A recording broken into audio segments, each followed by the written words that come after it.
In February alone, illegal border crossings hit over 100,000. Border Patrol officers on the front line are asking themselves, when does this end? Just what are the causes of the border surge? They send a signal to cartels, smugglers, and traffickers. You get a kid to the border, they're staying here in the U.S. Today I sit down with Chad Wolf, former acting Secretary of Homeland Security and now a visiting fellow at the Heritage Foundation. I get his take on the surge of unaccompanied minors across the border and the Biden administration's border policy. I'm calling this an unprecedented crisis. This is American Thought Leaders, and I'm Yanya Kellick. Terry Wolf, such a pleasure to have you on American Thought Leaders. Well, thanks for having me. It's a pleasure to be here. There's a lot of different messaging coming out from what's happening at the border right now. Some people are calling it an unmitigated crisis. Others are declining to call it a crisis, saying that there's humane efforts being put in, that things were inhumane before. A whole lot of messaging, as I discussed. You have your ear to the ground. What are you actually seeing on the border? What are you hearing from folks that are there? Sure. Well, I think at this point in time, I'm calling this an unprecedented crisis, not only because we're going to probably have 20-year highs as far as the illegal apprehensions there on the southwest border, but also the number of steps that you see DHS, HHS, and really the entire administration taking. These are steps that haven't been taken before, whether it's FEMA down there or whether it's allowing illegal immigrants to be released into the country without a court date. These are things that the department's never done before because we've never had this type of surge and capacity issues along that borders. It's certainly a crisis in my book. It's a crisis to everyone that I've talked to, and I've talked to a variety of different folks, particularly Border Patrol that's on the line dealing with this day in and day out. They are frustrated. They are concerned about this. You have to think in RGV, which is like ground zero for this surge, which is in the Texas-Mexico border, almost 50% of Border Patrol agents are now pulled off the line in Border Patrol facilities just trying to feed and take care of the large number of individuals, which means they're not doing their national security mission, what they're trained for, what they go to the Border Patrol Academy for. They're not on that line doing that mission. Instead, they're inside Border Patrol facilities, again, doing that care and feeding for these migrants, which is a cause of concern because you then have cartels taking advantage of that, criminals taking advantage of that, smuggling additional folks, as well as drugs and other contraband. In all cases, in my book, in my opinion, we have a crisis going on at the border today. It's interesting what you describe with these Border Patrol agents being taken off the line. It almost feels like it could be a kind of an accelerating situation because of that. Is that what you're saying? Absolutely. The concern here is when you have so many folks that are in Border Patrol facilities and coming over, and there's no end in sight for this. The more that come over, the more that you have to take care of them. There is a responsibility that the department has to make sure that these individuals are cared for before they're either turned over to HHS or released or repatriated back to their home countries. But when you see such a surge, such a high number of individuals coming over, Border Patrol doesn't have that capacity, so they have to pull people in from other positions to do that. And when you do that, you take away the capability that they should be doing, sort of their everyday job, their national security mission. And that's the concern. The surge of individuals is not only one concern, but it's how the cartels, the smugglers, and the traffickers then take advantage of that. And we know they do because we saw it in 2019. The numbers have been increasing since I think it's September 2020. That's what I understand. Some of what I've heard from a number of people actually is that this is just part of the kind of natural surge, a cyclical process, that it doesn't have to do with policy. What are your thoughts? Yeah, so I've heard that as well. I think a number of folks have tried to offer that explanation as a way to explain or justify what is going on, and I think that's really inaccurate description. Yes, there are parts of the year, different months that are higher traffic times, and we see numbers increase. But that does not explain over 100,000 folks in the month of February. Over 100,000 folks in February was the highest February that we had seen in, I think, 20 years. And so it doesn't explain that. And you'll see in March, the month concludes here and the numbers will come out shortly thereafter, you're likely to see over 140,000 illegal apprehensions in the month of March. And you got to remember, that's equaling about 4,000 to 4,500, so 4,000 to 4,500 folks a day. And those are just the ones that Border Patrol catches. It's estimated that there's anywhere from another 1,000 to 1,500 of what we call gotaways, folks that Border Patrol never sees. But because of camera images, radar images, and then foot traffic patterns in the sand, Border Patrol is able to estimate those folks that they never saw that got away. So there's an enormous amount of traffic coming across that border today. It's very concerning. Our border reporter who's down there in Texas right now, Charlotte Cuthbertson, she just had a piece with basically an anonymous Border Patrol agent speaking with her. He's saying, I'm at my wit's end. The people around me are at their wit's end. There's actually saying that there's even people that are basically calling in sick because they just can't handle the pressure, this kind of thing. Are you hearing anything like this yourself? And where does this go? Yeah. I am. I'm hearing very similar stories from frontline officers. And I think at the end of the day, they're looking for leadership. They're looking leadership from the department, the White House, and elsewhere. This is the real concern when you have political leadership going on TV and saying the border is secure, the border is closed, and then Border Patrol officers are apprehending thousands of individuals every single day that are coming across illegally.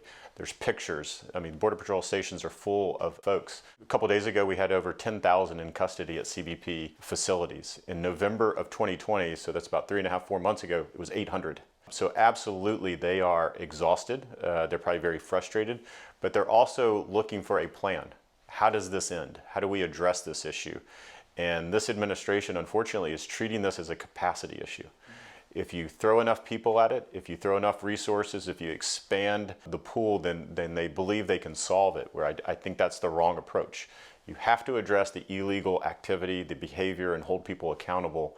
Otherwise, if you just simply open up more centers, provide more care, you're just incentivizing more and more folks to come. So I think Border Patrol officers on the front line are asking themselves, when does this end?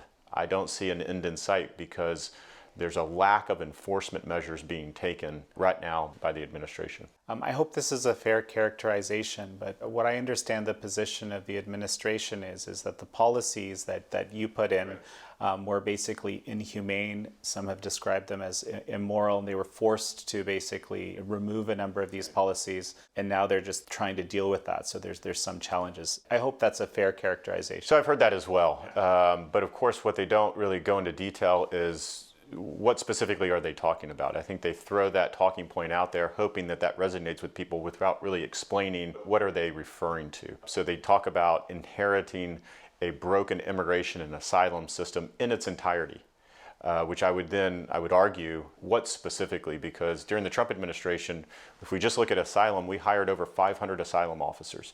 We actually moved refugee officers over to process asylum claims, because when we came in 2017, we had a backlog of over 300,000 asylum claims to adjudicate, which meant a lot of folks were filing fraudulent claims, and it was taking years and years and years to adjudicate. The first 3 years of the Trump administration, that's 17, 18, and 19, we issued more asylum claims than any 3 years of the entire 8-year Obama presidency. So the facts don't back up some of their claims. They also talk about a Central American minors program that the Trump administration withdrew. We did because what we saw over a number of years is very few minors actually qualified for asylum. So there was a lot of resources, a lot of effort into that program, and it was only, I think, under 2,000 actually qualified for asylum. And there are other ways that children can come into the country. So we didn't find it was a good use of resources. And so there's a variety of different things. They talk about inheriting a broken immigration system. I just don't see that. What we did do is we fixed a lot of fraud in the immigration system.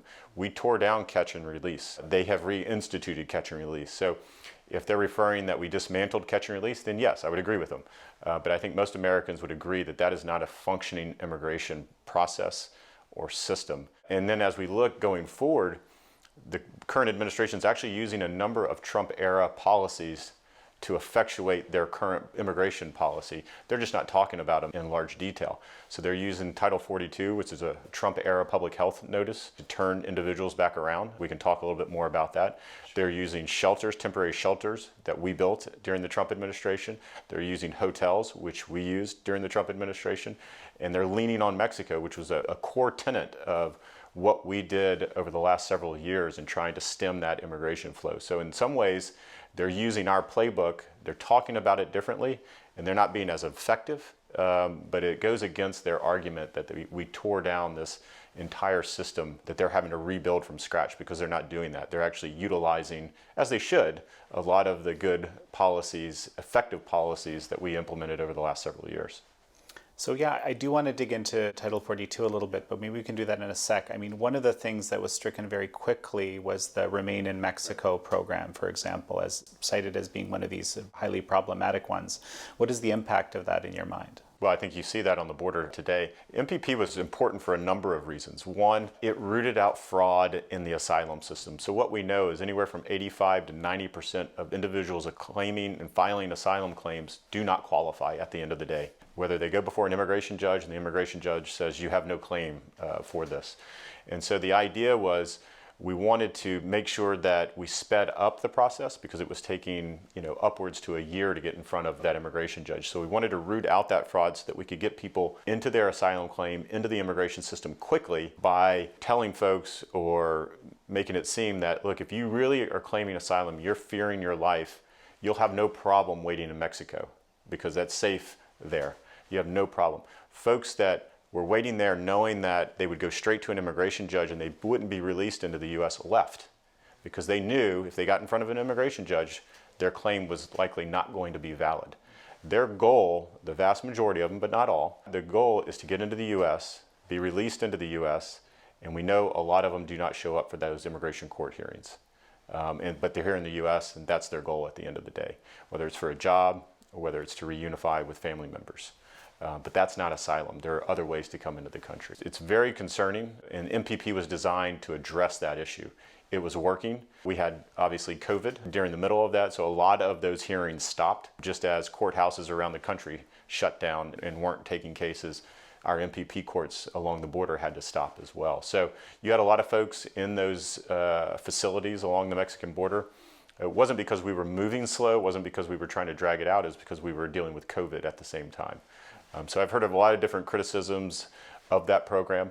And look, I would say if you have concerns about MPP and you have concerns about some of the facilities in Mexico, then the answer is to work with Mexico. The answer is to push Mexico to improve those facilities. You can even provide some State Department funding to the government of Mexico to improve those facilities. But the answer can't be, let's shut them down and bring everyone into the U.S. That's not how the asylum system works. That's the approach the current administration is using, and I disagree with that.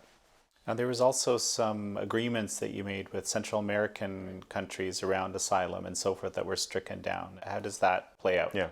So the asylum cooperative agreements, the ACAs that we had signed with Guatemala, Honduras, and El Salvador were also pulled down during, I don't know if it was day one, but it was definitely during the first week. And the idea there was to make sure that those individuals that were seeking protections could do so closest to their home. So if you're from El Salvador, you could seek asylum in Guatemala. There are parts of Guatemala and there are places in Guatemala, just like every other country, that are safe. Some are not safe, but some areas are safe. So you can, and they have functioning asylum systems in those countries. So you can seek protection. So the idea was to do that so that when conditions in your home country improve, you can go back and be a part of that country, that society, open up businesses and do that. We wanted to make sure that we are investing, in the future of those countries as well.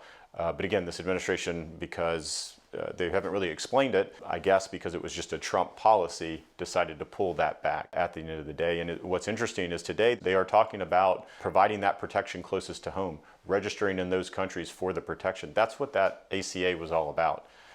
So it's unfortunate that they pulled those down as well. And that's interesting. Are there other policies that were taken down that are top of mind for you that are problematic? I think you got to look at them in their entirety and as a whole, right? So obviously they stopped border wall construction.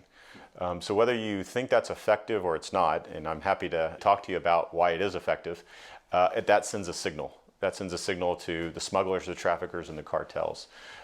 You do away with Title 42 or UACs, and to a certain extent families, which they are doing today. You take down the ACAs, you take down MPP, and all of this starts to work together to start sending a signal that the border is now open, we are not removing people, and then you issue guidance to ICE, which they did in the early days of the administration, that restricts ICE's ability to remove individuals that are here illegally. So I've heard leadership both in the department and the White House talk about the rule of law. We're a country of laws, and that we have an asylum process here and we have to adjudicate asylum claims, which I agree with.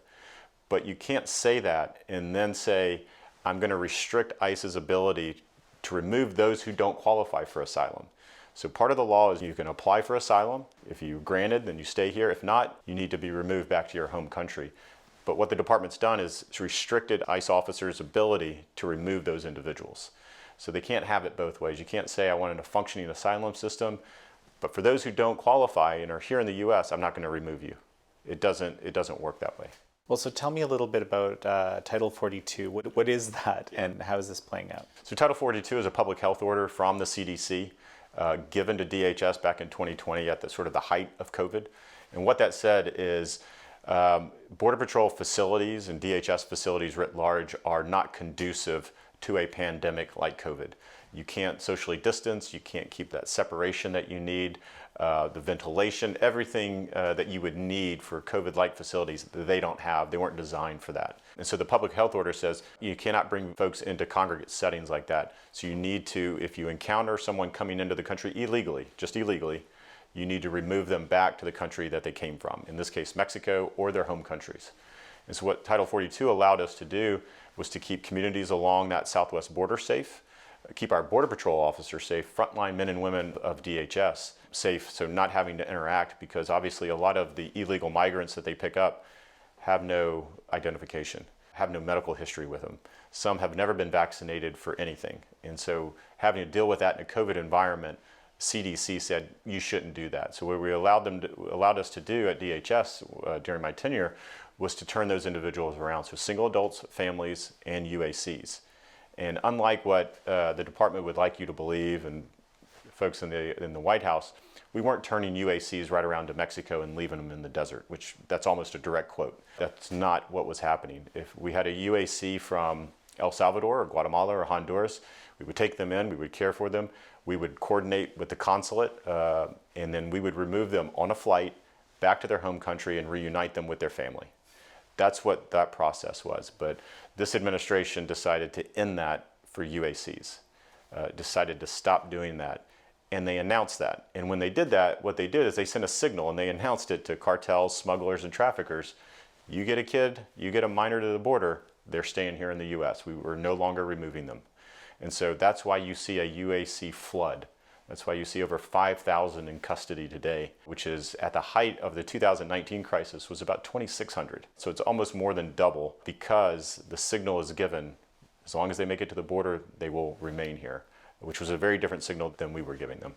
What this Border Patrol officer was telling Charlotte was that a number of the UAC's unaccompanied minors, just in case anyone missed that, basically some of them just come with addresses, say, take me to this place. In fact, many of them, that's what I understand. So to your point, there's evidence. Oh, there's extreme evidence. So we see a variety of different things. We see families traveling together all the way to the border, and then we see families pushing their child across the border by themselves. So the family is now choosing to separate themselves from the child because they know that that child has a better chance to stay in the U.S. than the parents do at this point. And so they'll push them across, and you're exactly right. They'll usually have a number and an address pinned to them, which is a member of their family, most likely. In some cases, that family member could also be an illegal alien. We encounter that as well. We grew very frustrated during the Trump administration. We would often say that we are the last chain in that human smuggling link process, and that concerned us, and we tried to reform that as best we can. But again, I think what you see out of this administration, that's a significant pull factor. They have to address the UAC issue, otherwise that's going to continue to occur day after day, month after month. And I think end of March, when the numbers come out, you're going to see even higher UAC numbers. And I think it was predicted by May it could be even 13,000 in 1 month, which is astronomical. We've never seen numbers like that, because they are sending the signal that it's okay for a child, however they do it, get there, that they'll be let in. And as long as that's the signal they're sending, it's going to continue unabated. So, I've been seeing all sorts of statistics about, how much basically abuse happens to people because it's the cartels that are actually moving these people across the border and so forth. Like, it's almost like you have to do it that way. Otherwise, it's not going to go well for you. The cartels make sure if everyone knows that. There's this sort of question. I was talking actually with our producer the other day about this. It seems like the migrants are going to quite extreme measures to try to get in with the knowledge that someone might be hurt, someone might be raped. It would seem to suggest that there is some kind of credible reason to be coming across if they're willing to risk all these different problems, right, along the way. I don't disagree. I think there are some very serious conditions going on in Central America, but you have to do that within the confines of U.S. law. And so just coming across the border claiming asylum, hoping to be released into the country while your asylum claim is heard 12 or 13 months later can't be the system that we have. because we know they don't qualify for asylum. So asylum is very specific under U.S. law. It's persecution under a couple of different instances.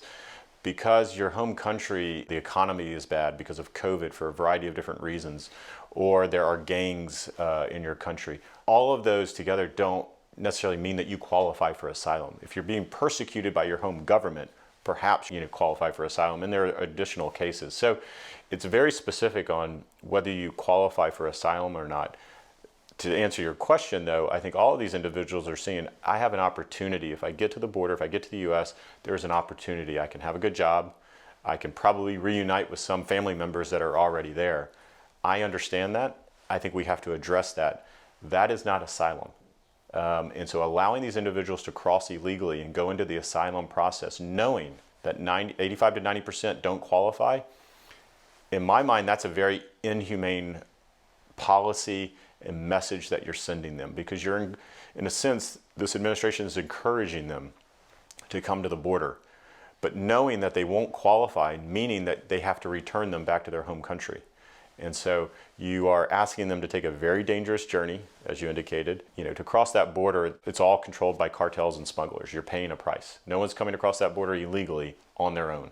You're all paying a price, and so there's certainly violence associated with that.